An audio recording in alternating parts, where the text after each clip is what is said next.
My name is Kristen Numen. I had a near-death experience. For me, at this point in time, it's January, and this near-death experience happened just a couple months ago in November.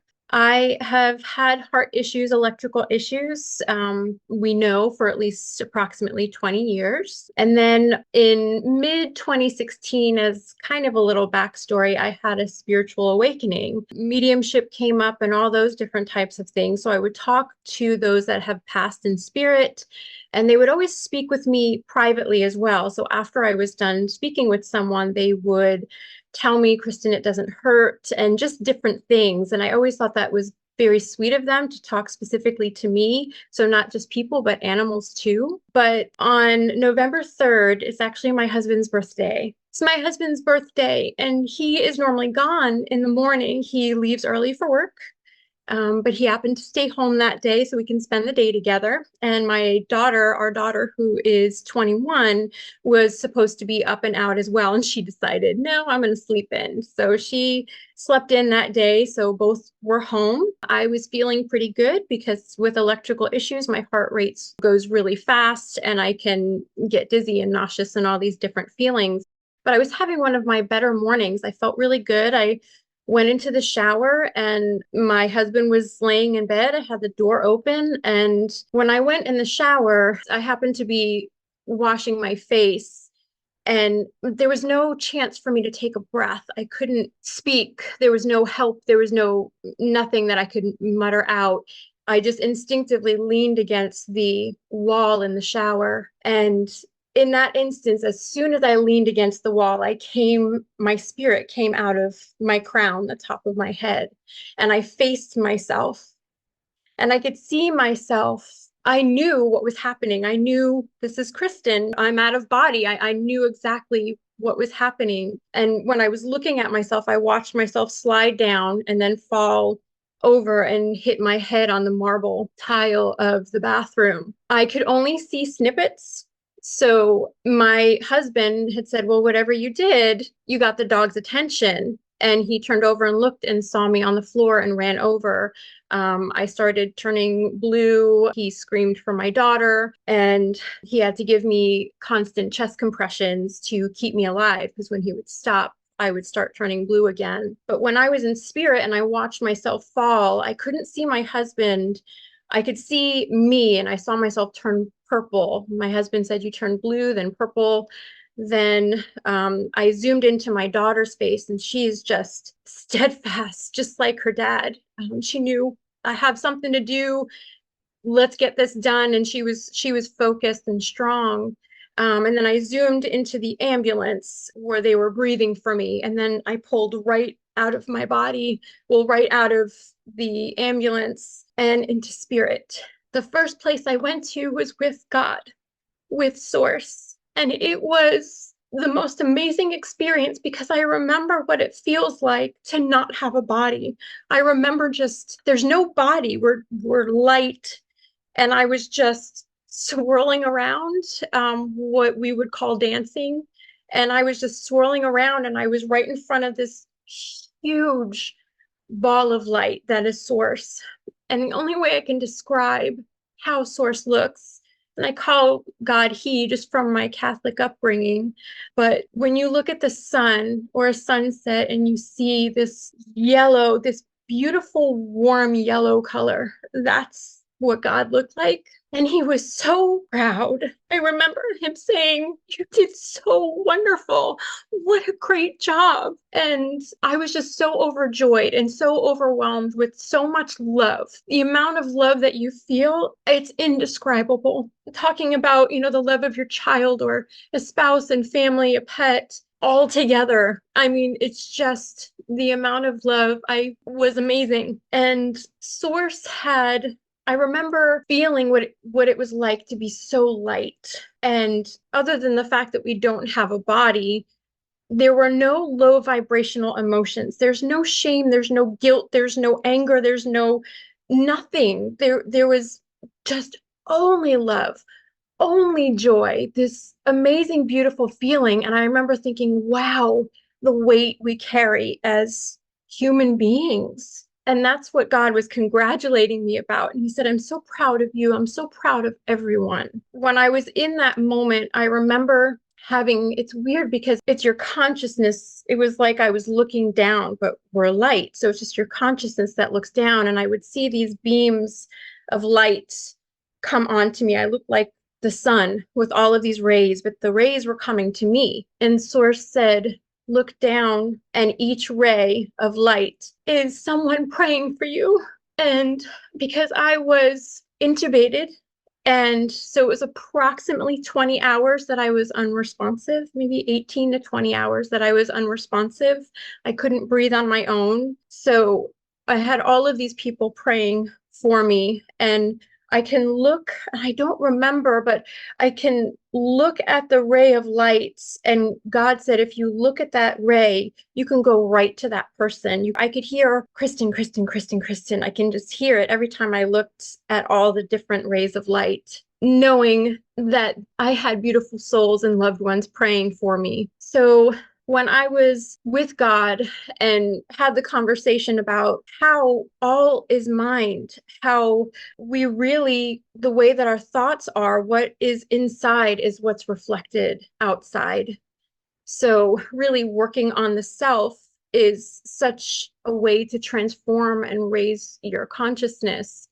And that's why I just felt so free in spirit, because I didn't have the weight of those low vibrations. And I remember from there, it was like all of these huge, I guess I'll call them screens, but I could like a life review. And it was all of the joyful moments of my life. There was nothing, hear people talk about life reviews and how they can be, you see the things that you've done that could hurt other people, things like that. My review, it was beautiful. I remember being 1 or 2, and I was handing my mom, I think it was some kind of flower, and she knelt down, but I could feel her joy. I could feel her love. And then it went to my dad and to my sisters and to my husband, and it was just different roles I could see coming by, and I could feel how they felt the joy, the love, the laughter. And from there, I went and saw everyone.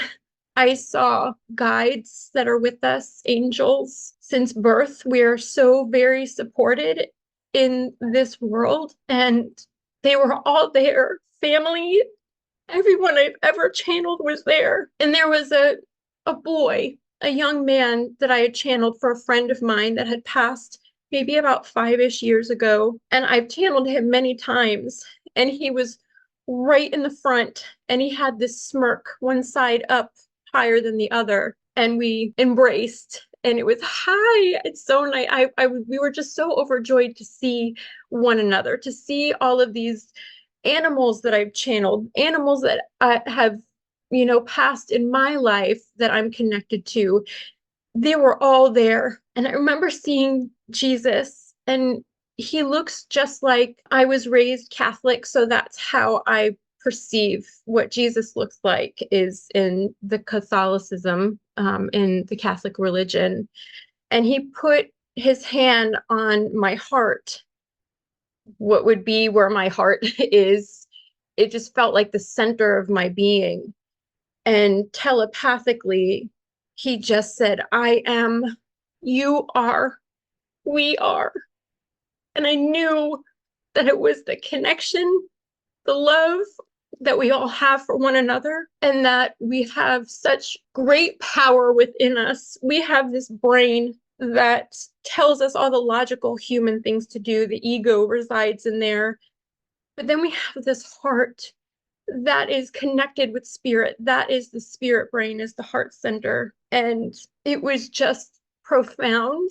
And there's no speaking, there's no mouths to speak. It's all done telepathically. From there, I had to make a decision. Did I want to stay, or did I want to go back? And I remember bringing my awareness back to my physical body. And I don't remember seeing myself. It looks kind of shadowy the way that I saw myself, but they wouldn't let me see. I couldn't see my husband or anything. And I remember thinking, I love her. I love this life. I love those who love me, and I'm not finished yet.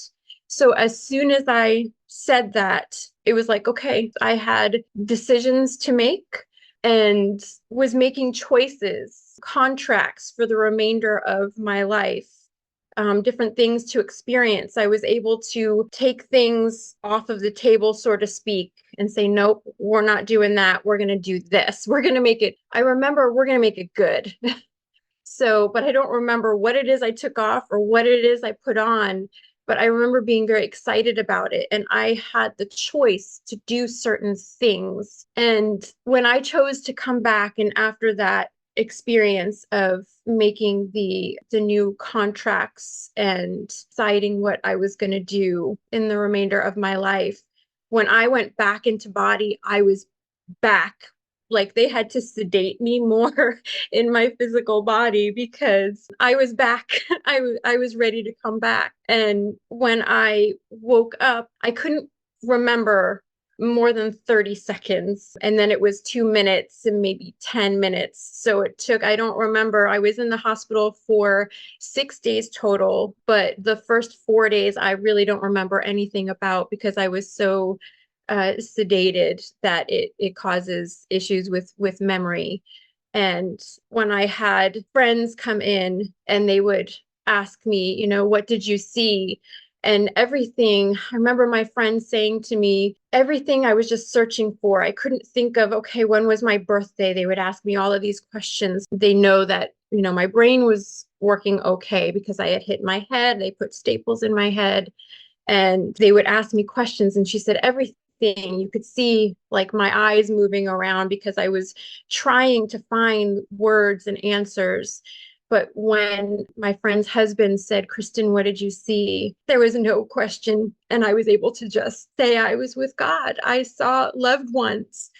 And the biggest thing about this experience is we don't feel pain. God takes us right out. As soon as there was a panic, I guess the stroke where my heart had stopped and I, maybe would have been gasping or something like that, I was pulled right out. It was quick. It was like a blink.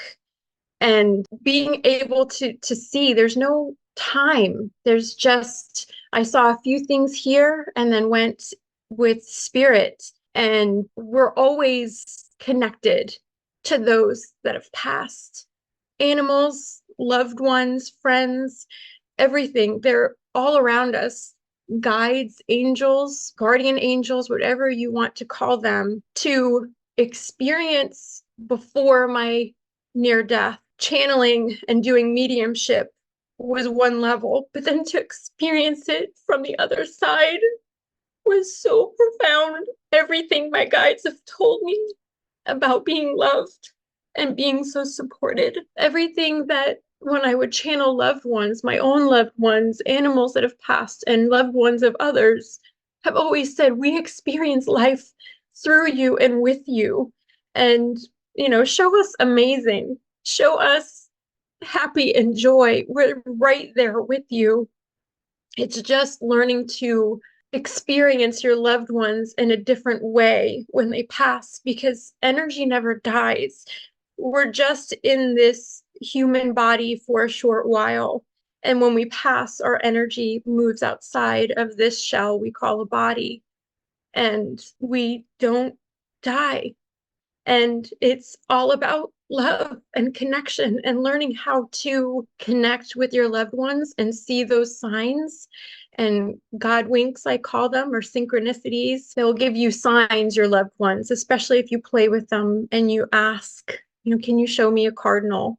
Grandma, can you show me a cardinal or something like that? And I think the other thing too is my mom, when my parents were on their way to the hospital, and they all know what I do, and I've been able to teach my mom how to connect with her guides and loved ones. And on the way to the hospital, she says, guides, please give me a sign that she's going to be okay. And we have nicknames for one another. She's my tree and I'm her apple. Her apple doesn't fall far from the tree. And when they got to the hospital, the nurse walks up and she says, "Hi, my name is Apple, and I'm going to be working with Kristen." And she says, "Excuse me?" And she goes, "Yes, my name's Apple. My name's Apollonia, but my friends call me Apple."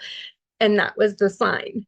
So just so many magical things have happened. My friend, whose son I saw in the near-death experience, he went to his mom and said, "I saw Kristen," because they were praying, they were all praying for me.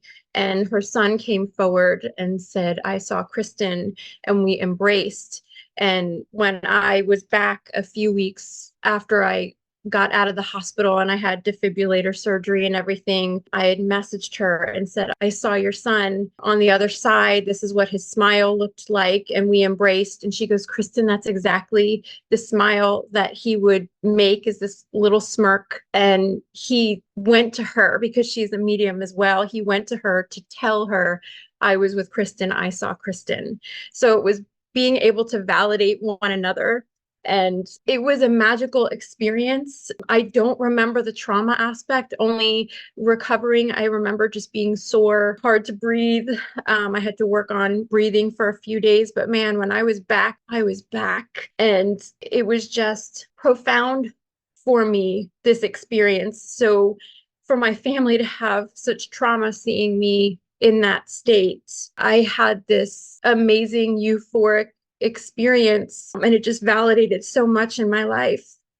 And I just hope that my story shows you how loved we are, how we never die, how our loved ones are always with us, how there's no pain when we do pass, if it is our time, or if you're worried about your loved ones, if they were alone or something like that when they had passed. It's like a blink and God takes us right out. And we are so loved and supported, and all is mind.